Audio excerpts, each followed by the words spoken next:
जैसा कि हमने पिछले वीडियो में देखा था कि जियान अपने भाई साउडिंग और सॉली को 100 गेट और अपनी न्यू फैक्शन को फ्यूचर में मिलाने की बात कर रहा था।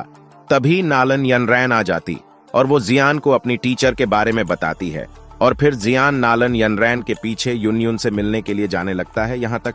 और हाँ दोस्तों, अगर आपने अभी तक इसका पिछला एपिसोड नहीं देखा तो इसे देखने के बाद उसे भी देख लेना, लिंक डिस्क्रिप्शन में है। तो वीडियो शुरू करते हैं।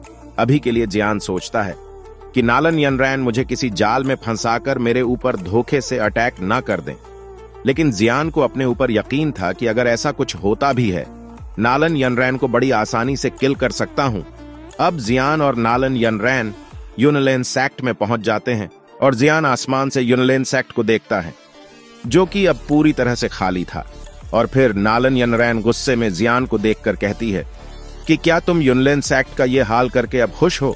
जिस पर जियान कहता है कि अगर तुम उस वक्त मेरे शॉ क्लेन को देखती जब युनसेन ने मेरे शॉ क्लेन को डिस्ट्रॉय कर दिया था तो तुम मुझसे आज ये बातें ना करती।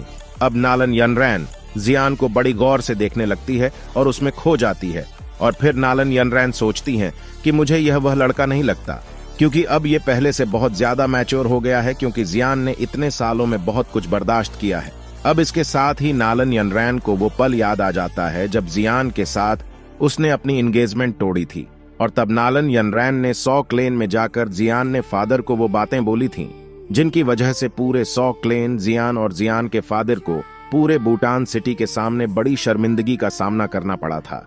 अब ये सब सोचते हुए नालन यनरैन अपने आप को बहुत कोसते हुए कहती हैं कि मुझे अपनी उस दिन की हरकत पर बहुत ज्यादा शर्मिंदगी है, और अगर मैं उस दिन शॉ क्लेन में आकर मैरिज न तोड़ती तो आज शो क्लेन और यूनलेन सेक्ट दोनों ठीक हालत में होते। जिस पर जियान कहता है कि अब पछताने से कोई फायदा नहीं है। फिर जियान कहता है जो हो गया सो हो गया, इसलिए अब तुम मुझे यून के पास ले चलो, मुझे और भी बहुत सारे काम है। अब नालन यनरैन यह सुनकर अपने पास्ट की गलती पर और ज्यादा शर्मिंदा हो जाती है।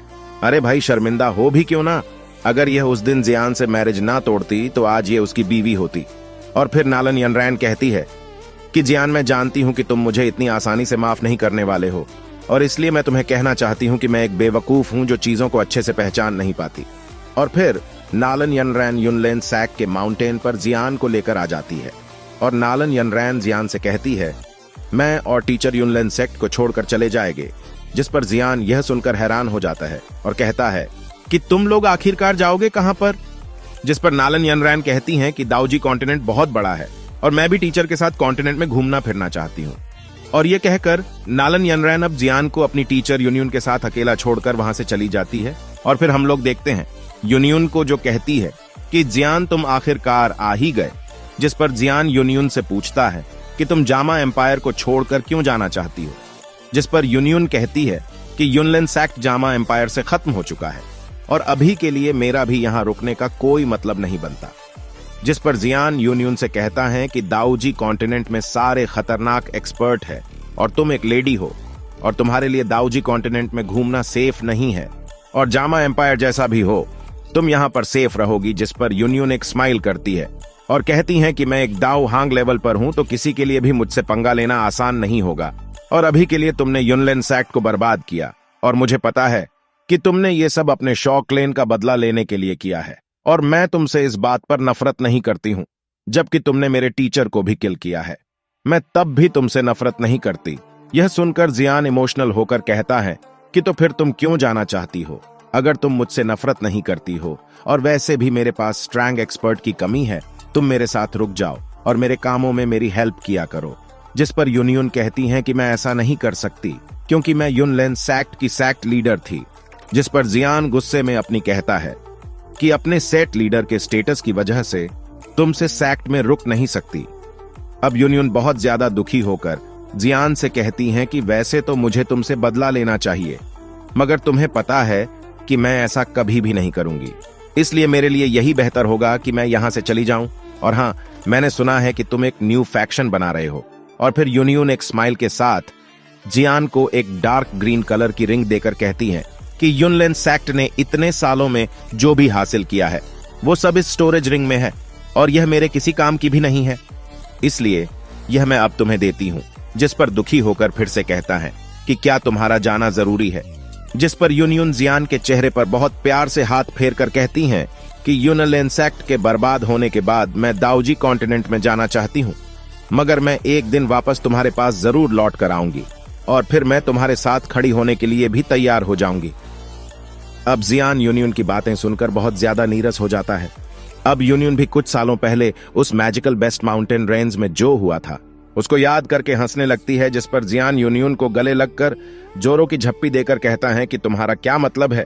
अब यूनियन जियान को वो ही वेस्ट आर्मर दिखाकर कहती है कि ये वही आर्मर है जो मैंने तुम्हें पहली मुलाकात में दिया था और अब तुम इसको संभाल कर रखना और जब मैं जामा एम्पायर में वापस लौटूंगी तो तुम्हारे पास ये होना चाहिए। इतना कहने के साथ ही जियान यूनियन को अपनी बाहों में लेकर उसको किस कर लेता है, जिस पर यूनियन भी जियान को किस करने लगती है। फिर हम देखते हैं नालन यनरैन को, जो कि दूर से अपने टीचर और जियान को किस करता देख रही थी, लेकिन वो ये देखकर खुश होने की बजाय जलन हो रही थी। और अब इधर जियान यूनियन को जबरदस्ती भी जामा एम्पायर अभी के लिए रोक कर नहीं रखना चाहता था, क्योंकि जियान जानता था कि यूनियन बस अपना मन हल्का करने के लिए यहां से जाना चाहती है और कभी ना कभी तो यूनियन जामा एम्पायर में वापस आ ही जाएगी। और जियान यूनियन के लिए स्पेशल फीलिंग भी रखता है। अब यूनियन जियान के साथ उस माउंटेन पीक पर टाइम तक रुकती है और फिर वो नालन यनरैन के साथ वहां से चली जाती है, क्योंकि अगर यूनियन कुछ टाइम और वहां रुकती तो उसके लिए वहां से जाना मुश्किल हो जाता। अब जियान यूनियन को वहां से जाता देखता ही रह जाता है और फिर वो उस आर्मर वेस्ट को देखता है जो उसे यूनियन ने दिया था, क्योंकि उस आर्मर ने जियान की कई बार जान बचाई थी। और उसे अपनी स्टोरेज रिंग में रखने के बाद कहता है कि मेरी प्यारी यूनियन अपना ख्याल रखना, और ये कहकर वहां से उड़कर कैपिटल की तरफ जाने लगता है। अब दोस्तों जियान अभी के लिए किसी भी टाइम पर 2 होंग लेवल का ब्रेक थ्रू होने वाला था। और दोस्तों जियान ने एंग्री बुद्धा लोटस, जो कि उसने 3 हेवनली फ्लेम्स को मर्ज करने के बाद बनाया था, उससे जियान किसी भी 2 होंग लेवल के प्रैक्टिशनर को किल कर सकता था, मगर वो किसी भी 2 जोंग लेवल के प्रैक्टिशनर को सिर्फ जख्मी कर सकता था। और उस दिन जो जियान ने आंग्री बुद्धा लोटस से यनसेन को किल कर था, ये बस एक इत्तेफाक था। अब इसके बाद जियान सोचता है कि वो प्रोटेक्टर बू भी 2 जोंग लेवल का प्रैक्टिशनर था और मुझे नहीं पता कि हॉल ऑन ऑफ सोल मैं और कितने ज्यादा 2 जोंग लेवल के प्रैक्टिशनर हैं। इसलिए अब मुझे पहले 2 होंग लेवल का ब्रेक थ्रू करने के बाद 2 जोंग लेवल का ब्रेक थ्रू भी करना होगा। और अगर इससे पहले मैंने टीचर को रेस्क्यू करने की कोशिश की तो मैं जरूर उन लोगों के हाथों खुद को पकड़वा लूंगा। और तो और जी जूनियर का क्लेन भी तो है, और मुझे लगता है कि जी जूनियर का क्लेन भी हॉल ऑन ऑफ सॉल से कम पावरफुल नहीं है। और अभी के लिए मुझे जी जूनियर को बचाने के लिए भी तो 2 जोंग लेवल का ब्रेक थ्रू हर हाल में करना होगा। इसलिए फादर, मास्टर और जी जूनियर, मैं आप लोगों को ढूंढ लूंगा और मैं आप लोगों को डिसअपॉइंट कभी भी नहीं करूंगा। अब दोस्तों जियान डायरेक्ट अपने शो मेंशन में एंटर कर जाता है, जहां पर शॉ क्लेन के छुपे हुए एक्सपर्ट जियान पर अटैक कर देते हैं। फिर जियान उनको बताता है कि मैं हूं तुम लोगों का लीडर जियान और आप लोगों को डरने की कोई जरूरत नहीं है। अब वो लोग जियान को बगरीड करके फिर से कहीं गायब हो जाते हैं। अब जियान उन गार्ड को गायब होता देखकर शोक था और फिर कहता है कि ये बिग ब्रदर शॉली ने इनकी बहुत अच्छे से ट्रेनिंग की है और अभी के लिए ये 2 जोंग लेवल के वॉरियर को क्लैन में एंटर होते हुए ईजिली डिटेक्ट कर पाएंगे। अब जियान लिटिल गर्ल जिया के बारे में सोचकर कहता है कि उस लड़की ने प्रोटेक्टर बू के वार को रोका था, जिसके वार को आइस एम्परर और जियासिन तियान भी नहीं रोक पाए थे। अब मैं जब पहले 2 होंग लेवल पर पहुंचूंगा तो मैं उस लड़की के लिए बॉडी ट्रांसफॉर्मेशन पिल जरूर बनाऊंगा।